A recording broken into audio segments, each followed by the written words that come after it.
በስመ አብ ወወልድ ወመንፈስ ቅዱስ አሐዱ አምላክ አሜን። ንዓለማት ብፍቕሪ ዝገዝእ ጥንቲ ዝነበረ አልፋ ዓለም ሕሊፉ ዝነብር ኦሜጋ መጀመርታን መወዳእታን ዘይብሉ ናይ ኣቦታትና ኣምላኽ ናይ ሰራዊት ጌታ ስለትኽንገር ዘይክእል ምሕረቱ ስለትኽንገር ዘይክእል ፍቕሩን ርህራሄኡን ክብርን ምስጋናን ኣምልኾን ውዳሴን ስግደትን ንዕኡ ንበይኑ ይግባእ። ንሱ ኣብ ተፀዋዓሉ ካብኡ ዘይትፍለ ቅድስተ ቅዱሳን ንጽህተ ንጹሃን ኣቁራሪተ መዓት ናይ ሓዲስ ኪዳን ኩርቤል ዝኾነት ኣዲና ቅድስት ድንግል ማርያም ነታ ኣማናዊ ዝኾነ ምግቢ ህይወት ነታ ኣማናዊ ዝኾነ መስተ ህይወት ስለ ዝሃበትናን ዝወለደትልናን ወዳ ጎይታናን መድሓኒናን ኢየሱስ ክርስቶስ ብዘኽበራን ብዘፍቀራን መጠን ክብሪ ምስጋናን ንዓይኹና። ኩሎም መላእክት ነቢያት ሐዋርያት ጻድቃን ሰማዕታት እግዚአብሔር አምላክ ብዝሃቦም ክብርን መዓርግን ዝኸበሩን ዝተመስገኑን ይኹኑ። ዝኸበርኩም ህዝበ ክርስቲያን ከመይ ኣለኹም ከመይ ቀኒኹም? አሜን ስምትሉልን ሕያውን ዝኾነ እግዚአብሔር አምላክና በአና ብድኹማት ባሮቱ ዝኸበረን ዝተመስገነን ይኹን። እግዚአብሔር አምላክ በደልናን ኃጢአትናን ከይተመልከተ በድጋሜ በቃላቱ ክንፍወስ በቃላቱ ክንሃድእ ቃላቱ ክንሕደስ ክንበርትዕን ስለዝፈተወ ስለዝፈቐደ ክብሪ ምስጋናን ንዑ ይኹን። ናይ ሎሚ መዘራረቢ ኣርእስትና ብዛዕባ ትጽቢት እዩ። እወ ትጽቢትካ ንኾንቲ ይኮነን ወገነይ። መብዛሕቲና ብብዙሕ ነገር ዝተጸበና ኢና፣ ግናኸ መልሲ እግዚአብሔር አምላክ ዝደንግየና ዝምስለና ብዙሓት ኢና። ስለዚ ትጽቢትካ ንኾንቲ ይኮነን። እግዚአብሔር አምላክ ይዱን ግንበር ዝቕድሞ የለን ከም ዝበሃል ፍሊጥካ ኣለኻ። እግዚአብሔር አምላክ ክዱንጊን ከሎ ተኣምር የዳልሎ ማለት እዩ። እወ ኣብ መንፈሳዊ ህይወትና ሓደ ካብ ዝኸበደ ህሞት ምጽባይ እዩ፣ ንሕውየት ምጽባይ። እወ ንጸሎት ካብ ምምላስ ምጽባይ፣ ንረኣይኻ ምጽባይ፣ ኣምላኽ ማዕጾ ክኽፍተልካ ምጽባይ። ንጽልምበር ዝቐርብ ነገር የለን። ንበክሞ ሰማይ ግን ስቕ ትብል ይመስለና። ኣብ ቅድሚቲ ምልክት ደው ንብል እሞ መልሲ ቀልጢፋ ኣይመጽእን። ብስናይ ዝግና ቅድስ ቤተ ክርስቲያን ነቲ ቅዱስ ነገር ትምህረና። እግዚአብሔር አምላክ ክድንጉይ ከሎ ይጸሎትካ ይከሓዱን ንሱ ፍጹም ክገብሮ ይሰርሕ እዩ ዘሎ ይብለና። ስለ ቃላቱ ስም እግዚአብሔር አምላክና ዝኸበረን ዝተመስገነን ይኹን። እግዚአብሔር አምላክ ደንጉይ ኣይኮነን። እንታይ ደኣ ኣብቲ ምቹእ ሰዓትን ኣብቲ ምዱብ ግዜን ክረዳእካ ስለ ዝደሊ እዩ። ኣምላኽ ደንጉይ ኢልና ንሓስብ ንኸውን፣ ኣምላኽ ርሒቑ ኢልና ንሓስብ ንኸውን፣ ኣምላኽ ኣዝዩ ነዊሕ ዝወስድ ዘሎ ይመስለና ይኸውን። ነገር ግን እግዚአብሔር አምላክ ንሆ እትናትካ ነገር ንምግባር ዘደንጉዮ ነገር ዋላ ሓደ ነገር የለን። ከመይ ኣብ ቅድሚ እግዚአብሔር አምላክ ሓንቲ መዓልቲ ከም 1000 ዓመት እያ፣ 1000 ዓመት ድማ ከም ሓንቲ መዓልቲ እያ። እግዚአብሔር አምላክ ንሆ ነትናትካ ነገር ኣየደንጉዮን እዩ። ስለዚ ወገነይ ዓቕልኻ ኣይትጽብብ ኣይትረበጽ። እግዚአብሔር አምላክ ነቲ ንሕና ክንሪኦ ዘይንኽእል እዩ ዝርኢ። ንሕና ዘይንፈልጦ ንሱ ይፈልጦ። እወ ንሕና ድልዋት ዘይኮንናሉ ንሱ ይዳለወሉ። ስለዚ ወገነይ ንሆ ዓቕልኻ ኣይትጽብብ። እግዚአብሔር አምላክ ብመዓልቲ ምድሓን ክረድኣካ እዩ። ኣቦታት ከምዚ ይብሉ፣ ኣምላኽ በረኸት ኣብ ትኽክለኛ ግዜ እምበር ኣብቲ ንደልዮ ግዜ ኣይሂበናን ይብለና። ስለዚ እግዚአብሔር አምላክ ኣብቲ ዝደልዮ ግዜ ኣብቲ ዝመደቦ ግዜ ነቲ በረኸትካ ክህበካ እዩ። ስለዚ ብናትካ ፕሮግራም ዘይከደኢልካ ዓቕልኻ ኣይትጽብብ። እግዚአብሔር አምላክ ንኹሉ ዝርኢ ንኹሉ ዝመዝን ንኹሉ ዝፈልጥ ኣምላኽ ስለ ዝኾነ፣ ስለዚ በቲ ንእሽተይ ፍልጠትካ ነቲ ዓብ ዝኾነ ናይ እግዚአብሔር አምላክ ምርዳእ ኖ ኣይትከውሎ። ኖ በታ ንእሽተይ ድሌትካ ነቲ ናይ እግዚአብሔር አምላክ ዓብ ዝኾነ መግላጽ ኣይትኸልክሎ። እግዚአብሔር አምላክ ንትጽቢትካ ኾንቶ ኣይገብሮኒ። እግዚአብሔር አምላክ ንድሌትካ ኾንቶ ኣይገብሮኒ። ስለዚ ተጸብህ። ኩሉ ዝደለኻዮ ኣምላኽ ድሕር ሽዑ ንሽዑ ዝህበካ እንተኾይኑ ፈጺምካ ክትዓግብን ኢኻ፣ ፈጺምካ ድማ ኣይክትመሃርን ኢኻ፣ ፈጺምካ ድማ ኣይክትዓግብን ኢኻ ወገነይ። ስለዚ ብድንጓይ ማለት መቕጽዓት ይኮነን። እንታይ ደኣ ብድላው እምበር እምነትካ ምጽበያ ተሃኒጻ ዘላ ስለዚ ከም ነቢ ዕንባቆም እንሆ ኣብ መጸበይ ቦታ ኮይነ ንእግዚአብሔር ኣምላክ ጽበይ ይበል እወ ተሓደ ኣማራጺ ንሱ እዩ እግዚአብሔር ኣምላክ ኩሉ ንዓኻ ዘደሊ ነገር እንሆ ኣፍታ ዝኣወጀላ መዓልቲ ክህበካ እዩ ስለዚ ዓቕልኻ ኣይትጽብ ጸሎት ቀልጢፉ ተመሊሱ እምነትካ ይረጋገጽን እዩ እወ እምነት ዝረጋገጽ ገና ምስ ዘይምለስ እዩ ወገናተይ ነቲ ዘይተመለሰ ነገር ኣሚንካ ከም ዝተመለሰ ምስ ተሓስብ ጥራይ ስለዚ ወገነይ እንሆ ቀልጢፉ ዘይተመለሰ ኢልካ ዓቕልኻ ኣይትጽብብ ማርያምን ማርታምን ንኣልዓዛር እንሆ ምስ ሞተ 4 መዓልትን 4 ለይትን ዝኣክል እንሆ በድኑ ኮይኑ ሬሳ ኮይኑ ናብ መቃብር ምስ ወረደ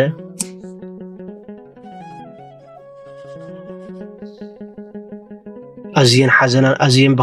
በኸያን ንስኻ ኣብዚ እንተትህሉ እኮ ከምኡ ኣይምኾነን ነይሩ ብምባል ድማ ተረበፃ እንሆ ንምድሓን እግዚአብሔር ኣምላክ ኣብቲ ንሳትን ዝደልየ ግዜ ተመነያ ነገር ግን ናይ እግዚአብሔር ኣምላክ ምድብ ግዜ ሽዑ ኣይነበረን ድሕሪ 4 መዓልቲ ብምብፃእ እንሆ መይቱ ኮነን ዘሎ ደቂሲ ብምባል ንኣልዓዛር ካብ ሞቱ ኣተንስኦ ክብሪ ምስጋናን እግዚአብሔር ኣምላክና ይኹን ስለዚ ናይ እግዚአብሔር ኣምላክ ተኣምራት ድንቂ ወገነይ ዓቕልኻ ኣይትጽብብ እንሆ እግዚአብሔር ኣምላክ አንኳይነት ብህይወት ዘሎ ነገራት ንዝሞተ ነገር ዘንቀሳቅስ ኣምላኽ እዩ እንሆ ኮይኑ ሓሊፍ እዩ በቃ መዓልተይ ኣኺልኒ ኢልካ ተስፋን ዓቕልን ኣይትጽብብ ወተስፋ ኣይትቁረጽ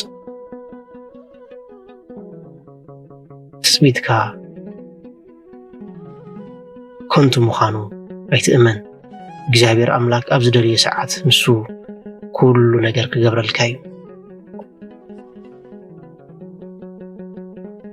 እግዚአብሔር ኣምላክ ከምዚ ይብላ ኣሎ ሓሚምካ እንተሃሊኻ እዚ ሕማም እዚ ንኽብሪ ኣምላኽ ይብለና ጠሚኻ እንተሃሊኻ እዚ ጥሜት እዚ ንኽብሪ ኣምላኽ ይብለካ ሲኢንካ እንተሃሊኻ እዚ ስእነት እዚ ንኽብሪ ኣምላኽ ይብለካ ወዲቕካ እንተሃሊኻ እዚ ውድቀት እዚ ንኽብሪ ኣምላኽ ይብለካ ስለዚ ሓደ መዓልቲ ብኽብሪ ኣምላኽ ክትከብር ኢኻ ካብ ውድቀትካ ካብ ጥሜትካ ካብ ዕርቃንካ ክትስእ ኢኻ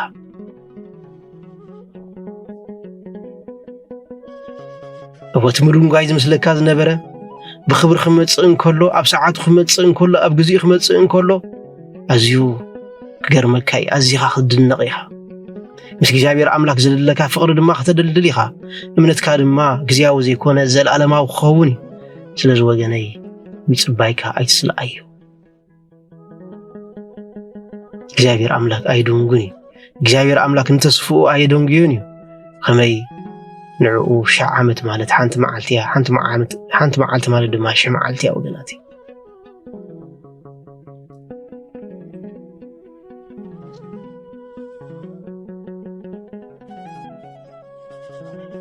ፍትወይ ሓደ ግዜ እግዚአብሔር ኣምላክ ነቲ ኩነታት ንሱ ጥራይ ክእርሞ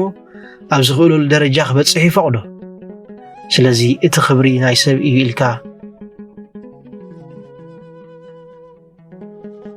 ክትግምቶ ኣይትኽእልን እቲ ክብሪ ናይ ኣምላኽ እዩ ምድሓን ናይ እግዚአብሔር ኣምላክ እዩ ምሕረት ናይ እግዚአብሔር ኣምላክ እዩ ዓወት ናይ እግዚአብሔር ኣምላኽ እዩ ወገነይ ስለዚ ነቲ ናቱ ዝኾነ ነገር ንዕግደፈሉ ብኡ ኣይትጠራጠር እሱ ንቃላቱ እሙን እዩ እሱ ንተግባራቱ እሙን ኣምላኽ እዩ ንስኻ ጥራይ ምጽባይካ ጥራይ ኣይተቋርጽ ቦታ ኣይትቐይር ከምቲ ኣብ መዝሙረ ዳዊት ተባሂሉ ዘሎ ዋላ እኳ መንፈስ ገዛኢ ኣብ ልዕሊኻ እንተበርትዐ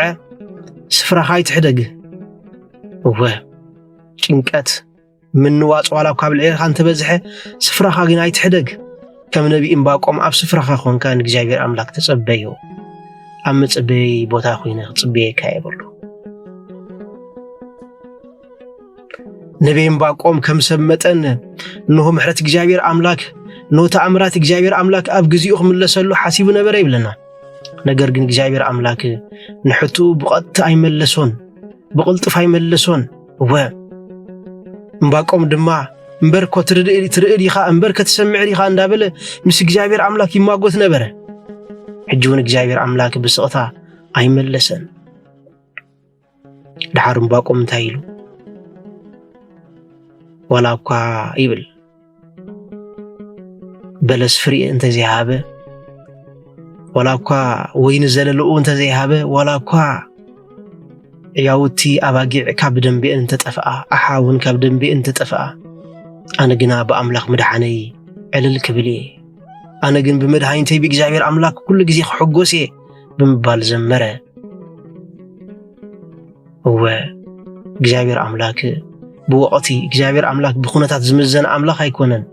كل جزي بمصباي كان بزي مصباي كان بإجابير أملاك تحجوسي جباكا نسو خونة تزدرخو أملاك هيكونن سلازي وغاني تتصبه እግዚአብሔር አምላክ ሰርሐላ መዓልቲ አባኻላ እግዚአብሔር አምላክ ዝረዳ አላ መዓልቲ አባኻላ ትጽቢትካ ኾንታ አይክኸውን ወገነይ እግዚአብሔር አምላክ ጽናሕ ክብለካ እንከሎ አባኻ ገለ ነገር ይገብር ከም ዘሎ እመን እግዚአብሔር አምላክ ምጽባይ ነዞም ስዑብ ነገራት ይምህረና ትዕግስቲ ትሕትና እምነት ኢድካ መሃብ ኣብ አምላኽ ምጽጋዕ كفرحي لعلي حارنة ممراز حيال لب مونان هنا أملاخ كما يجيرو بسب زفلت منفس أملاخ أبو يحدر زي الناقانا أمنتون يهلوه سلازي تتصبه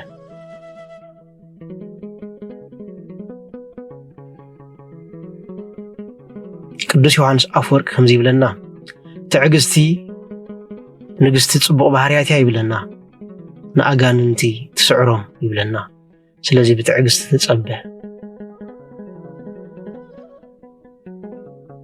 ኩሉ ምድንጓይ ድሕሩ ዘድልየካ ጽቡቕ ባህሪ ይሃንጽ ወኩሉ ምድንጓይ ንፍጻሜኻ ይጽብቆ ኩሉ ምድንጓይ ንህይወትካ ይመቅሮ ኩሉ ምድንጓይ ንናብራኻ ይለምልሞ ኩሉ ምድንጓይ ንሰላምካ ይውሕዞ ስለዚ ተጸብህ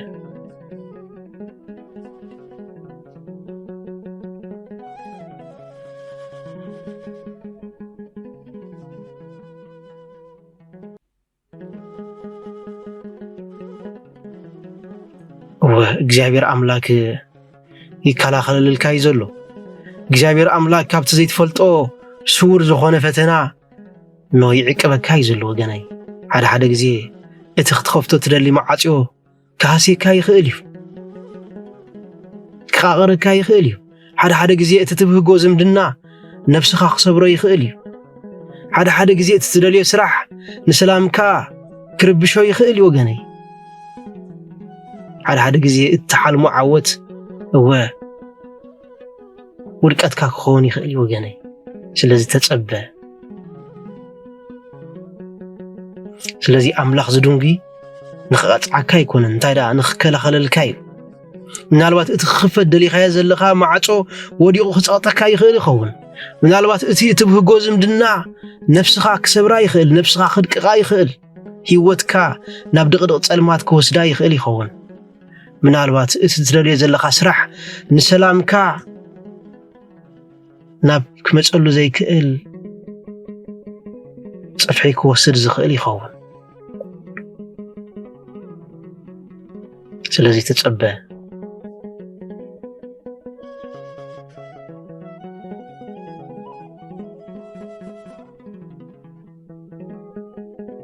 ስለዚ አምላኽ እንተ ደንጎየ ብፍቕሪ ነቲ ክጸቕጠካ ዝኽእል ነገር ይኽልክለልካ ኣሎ ማለት እዩ ይከላኸለልካ እዩ ዘሎ ደኣ እምበር እግዚአብሔር አምላክ ይድንጉ ይኮነን ዘሎ እስኻ ንመጻኢኻ ኣይትሪኦን ኢኻ እቲ ኩሉ ዝኽእል አምላኽ ግን መጻኢኻ ይሪኦ ኣይፋል ዝብለካ ኣይከውንኒ ዝብለካ ድማ ነቲ ሓቀኛ ዝኾነ መንነትካ መታንካ ሃንጽ ሓቀኛ መንነትካ ኣብ ዘይተሃነጸሉ ግዜ ሓቀኛ ናይ እግዚአብሔር አምላክ ህያብ ኣይትወሃብን ኢኻ ስለዚ ተጸብህ እግዚአብሔር አምላክ ድሕሪ መጋረጃ ይሰርሕ እዩ ዘሎ ወላ ሓንቲ ዝቕየር ነገር ዘይትሪኦሉ ግዜ እግዚአብሔር አምላክ ይሰርሕ ዘሎ እግዚአብሔር አምላክ ይሰርሕ የዳሉ يقرم يقرص يزلو وغني سلازي تتصبى لبتاتك يلسلسلو مقدتاتك يخفتلو نحادقنياتات معاصوتاتك يعاصوهم አሎ نتوم جيغاتات مقدخا ياليوم አሎ نمنفسك ግን يحيلو አሎ ወገነይ ስለዚህ ተጸበ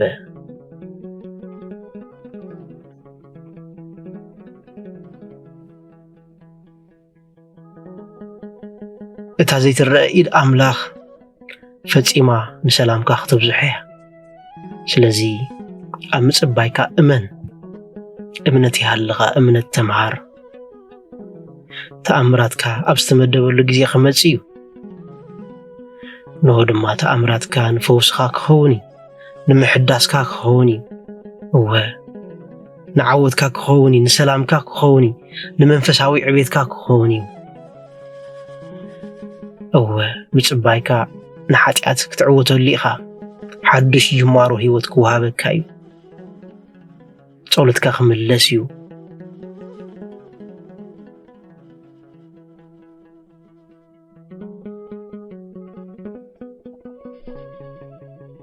እትራእይኻ ኣብ ዝተመደበሉ ጊዜ ይመጽእ ኣሎ ወላ እኳ እንተደንጎየ ትጸበየ ወገነይ ብርግጽ ክትመጽያ ድማ ክትጸንሕን ያ ወገናተይ ስለዚህ ምጽባይና ንእግዚአብሔር አምላክ ሃርር ኢልና ምንፋቅና ክንጾሎ ይብልናን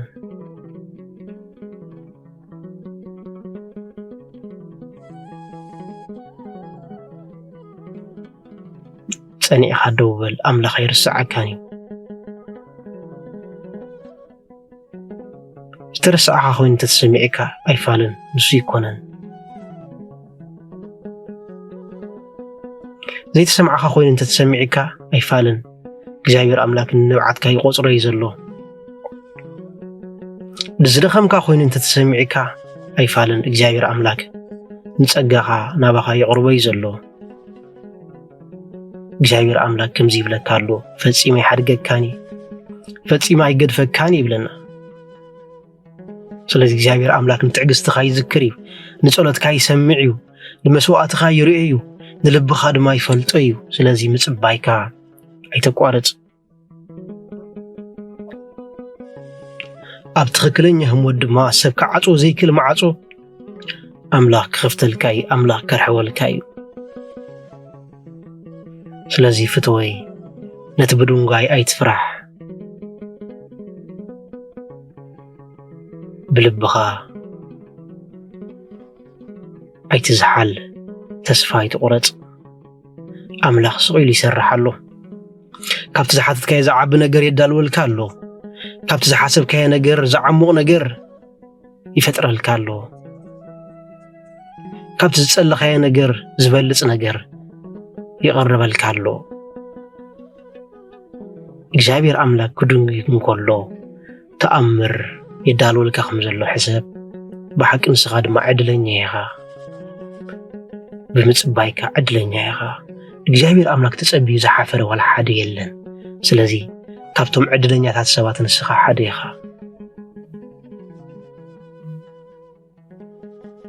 ስለዚህ ልክዕ ከም ነቢይ ዕንባቆም ኦ እግዚአብሔር አምላክ ኣብ መጽበይ ቦታ ኮይነ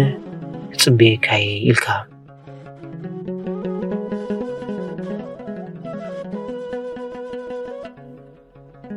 بأمنت أو صنع أو نبر سلاز وغني تثبيتك نخونتو يكونن نزنبرنا غزي باريخون قديسن سلازهابنا كبرن مسغانان أملخون وداسين سجدتن نعون ويني قبا وسبحات لإግዚአብሔር